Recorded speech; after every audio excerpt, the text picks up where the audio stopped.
Hello, everyone, and welcome back. We are looking at the Chiba DR10 protocol droid. Hopefully, everything works out better. I've been having issues with my sound and that. I do recognize that here. So, hopefully, things aren't going too bad here tonight. Unfortunately, I think my laptop is starting to die on me. So, just trying to make things do for now, and we'll see how things go. So, the Chiba DR10 protocol droid, sometimes known as the Chiba Drill. I think I pronounced that correctly. This was a small spherical protocol droid produced by the Chiba Corporation and preferred by diplomats of the Galactic Empire. Unlike most protocol droids, the Chiba DR10 floated on repulsor lifts and was equipped with a small concealed blaster. The droid was originally designed to be used for negotiations and translation for legal purposes, but it also saw service in the shops and customs checkpoints. However, the droid had a flaw where it became aggressive and irritable during negotiations. It was losing, and sometimes the droid deployed its blaster without warning. The Empire exploited the flaw and used the droid for security and as a probe droid during the Galactic Civil War, which was fought between the Empire and the Alliance to restore the Republic. Moff Gendar Graf used two Chiba DR-10 droids while on the planet Eslis. I'm going to mess that all up, so I do apologize. All right, so getting to our description here that we have on the Wikipedia, the Chiba DR-10 protocol droid was a small spherical Class 3 droid, which was equipped with repulsor lifts to hover over the ground. The droid was armed with a small hidden blaster, an unusual feature for a protocol droid. The weapon could be deployed quickly from a hidden compartment on the droid's underside and had about the same range and power as a blaster pistol. Due to the droid's small size and repulsor lifts, it was quite agile, but it was unable to lift much weight. The droid had a small probe that could be used to manipulate objects. In order to communicate over long distances, the DR-10 was equipped with an integrated comlink. Some variants of the droid had a recording unit along with extensive sensor equipment, which included a 360-degree infrared and telescopic vision, as well as a motion sensor. Other models of the droid came equipped with translator units in order to interpret languages. Some of the droids had black colored proto uh, photoreceptors, if I can only read here tonight, along with plating that was white, black, silver, and copper colored. The droid had its photoreceptors on the sides of its spherical body, and it had a black colored protrusion on the top side. So, the Chiba DR-10 protocol droids were originally designed for the purpose of negotiation and translation, tasks aided by the vast amount of information contained in the droid's memory banks about law, customs, trade, and business matters. The droid had enough knowledge of imperial law that it could provide individuals with legal advice. Some of the droids had translator units to help in translation, and they were programmed to speak and understand Galactic Basic Standard, binary, as well as five languages that could be chosen by the owner. However, the Chiba had a programming flaw that caused it to become more and more sarcastic, irritated, impatient, and aggressive when it had difficulties with obtaining the desired outcome in a negotiation. The flaw was due to the fact that the droid had behavioral inhibitors that were programmed differently than those in other protocol droid models. Sometimes the Chiba DR-10 became frustrated enough to deploy their blaster and start shooting, which frequently occurred without warning to others present. The DR-10 also used the blaster when negotiations failed violently. The droid's excellent preceptiveness also made it useful for security duty or as a probe droid. Its small size, the repulsor lifts, and its nature to ask questions before firing also made it useful for security tasks. Despite the Chiba DR-10's flaw, they were highly intelligent and could be very persuasive and diplomatic. However, the droids could also be quite deceptive. Some units from the line were also programmed to use computers and appraise the value of items. Some Chiba DR-10s were equipped with heuristic processors, which were expensive processors that allowed the droids to think creatively, but others only had basic processors, which did not allow for such versatility. All right, so getting a little bit more into the history here. Let's see, the Chiba DR-10 protocol droid, which was also known as the Chiba Drill, was produced by Chiba Corporation during the time of the Galactic Republic. Unit Units of this model could sell for the price tag of roughly 9,500 credits, up to 12,000 credits.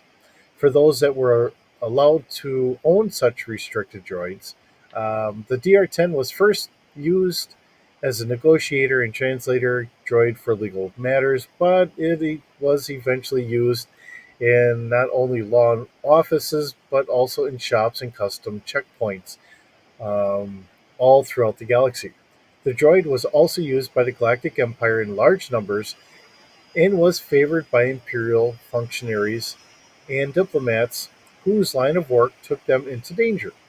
Due to the droid's flawed programming, which was viewed as notorious by many, the forces of the Galactic Empire also used the droids as guards, probes, and other and for other security purposes. Gender Graf and Moff of the DARPA sector had two DR-10s in his service when he was ordered by the Empire's ruler, Emperor Palpatine, to fake alien riots on the planet Eslis in order to support rising security taxes um, there during the Galactic Civil War. All right, let's see. At one point, Moff Graf's Chiba DR-10s were nearby when the rebel spy Dina Mips and a group of individuals filmed a conference between Graf and other government officials, a meeting where they plotted to cause riots among the alien population of Eslis to obtain more taxes for security purposes. Although they came close to stopping the rebel team, the Chiba DR-10s and the um, Moff's other security forces were unable to do so. All right, so our behind the scenes, we have a lot of stuff here. So this is really fun and exciting here. The Chiba DR-10 protocol droid was first featured in a taxing party, an adventure seed that was contained in the Coruscant and the Core Worlds, a Star Wars role-playing game sourcebook published by Wizards of the Coast in 2003. The book was written by Craig Robert Carey, Chris Doyle, Jason Fry, Paul Sudlow, John Terra, and Daniel Wallace for the revised edition of the role playing game. In addition to being part of the adventure, the droid received a descriptive section in the book's S-list entry with an illustration by Tommy Lee Edwards. In 2009, the Chiba DR-10 received an entry in the Galaxy at War, a book written by Rodney Thompson, Gary Asselford, Eric Kragel, and Daniel Wallace for the Saga edition of Wizards of the Coast's Star Wars role playing game. For the Saga edition of the role playing game, the Chiba DR-10 was available for players to use for one of their characters. While a taxing party Mention Emperor Palpatine and the Rebel Alliance.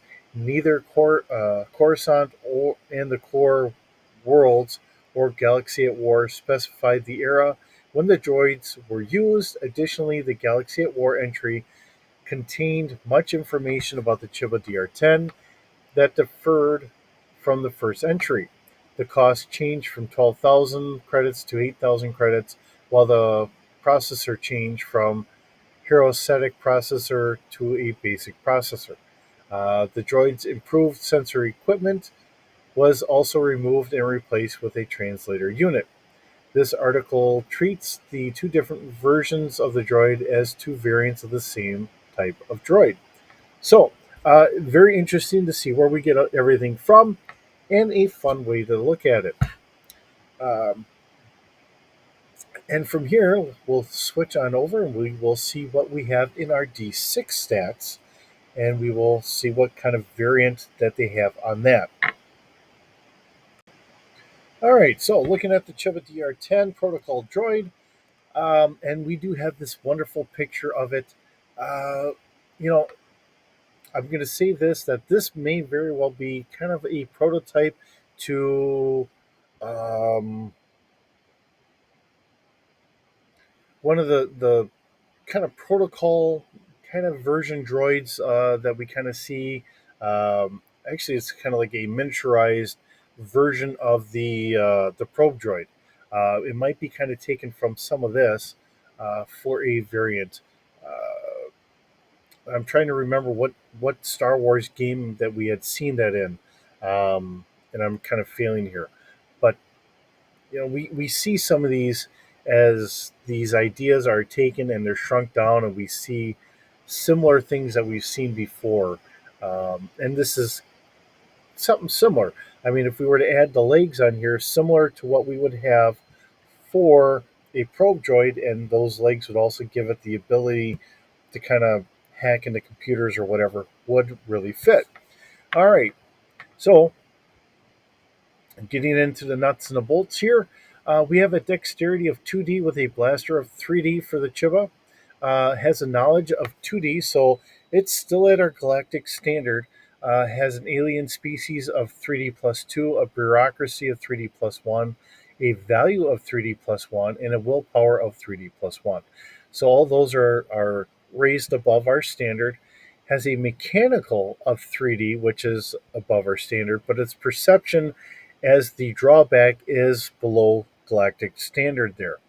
Although it does have investigations at 3D plus 1, persuasion at 3D plus 1, search at 3D, and search tracking at 3D plus 2. This is a smaller droid. Its strength is, comparable for that, so it's only a 1D. Our technical is a 2D, so our kind of galactic standard, although it has computer programming and repair of a 3D plus 1. So it's doing a little bit better there. All right, and we do have a 360-degree vision. The droid can see in all directions at once, making it difficult to surprise. Has a blaster with a 4D for damage. Has a comlink internally. This is saying that this would be the upgraded version, so this would be the heuristic processor. The droid is able to use skills in its untrained, or it is untrained in, making it a little bit more like a regular character. We have improved sensor package, so we have a +2 to all search rolls, infrared vision, can see in the dark up to 30 meters, a motion sensor, a +2 to search rolls against moving targets. A recording unit can record and play back up to 5 minutes of holographic footage. Of course, it's got a repulsor lift unit, which allows it limited flight, telescopic vision. Visual sensors include a long range capability, a vocabulator, so it can speak back to us. Has a move of 10. So that's our standard movement for most galactic beings. Has a medium size. So exactly how big this is, it's not really saying. Let's see. Cost is the 12,000 credits, and this is from the Coruscant and the Core Worlds, page 94. Now, with it being a medium size, that's telling me that this might be maybe about at least a half meter to maybe a meter tall, but it's going to be hovering. So exactly how high you want it to hover off the ground, maybe about a meter, up to a meter or 2 meters off the ground, something along that line. But um, it surprises me that it's being listed as a medium size. So in that regard, it's telling me that it is a little bit of a bigger droid, not a very small miniature like a cam droid or something like that. Which is where I was kind of going with this, but seeing that they're saying it's a medium size, that changes things up a little bit. Probably close to what we associate with, say, like BB-8, but as a hovering droid, which does kind of make some sort of sense. Uh, you know, Even with BB-8, I would imagine that there's got to be a repulsor lift unit in there somewhere so it can kind of hover up and get over some things, but they never gave us that in the sequel trilogy. Something that to me would make a little bit of sense, but it's their creation and not mine. So here we are. It is a fun and interesting droid. The fact that it was used to be as an extra character for a group in the role playing game sense, which usually, whenever we get that, we do get a little bit of extra text and knowledge about it.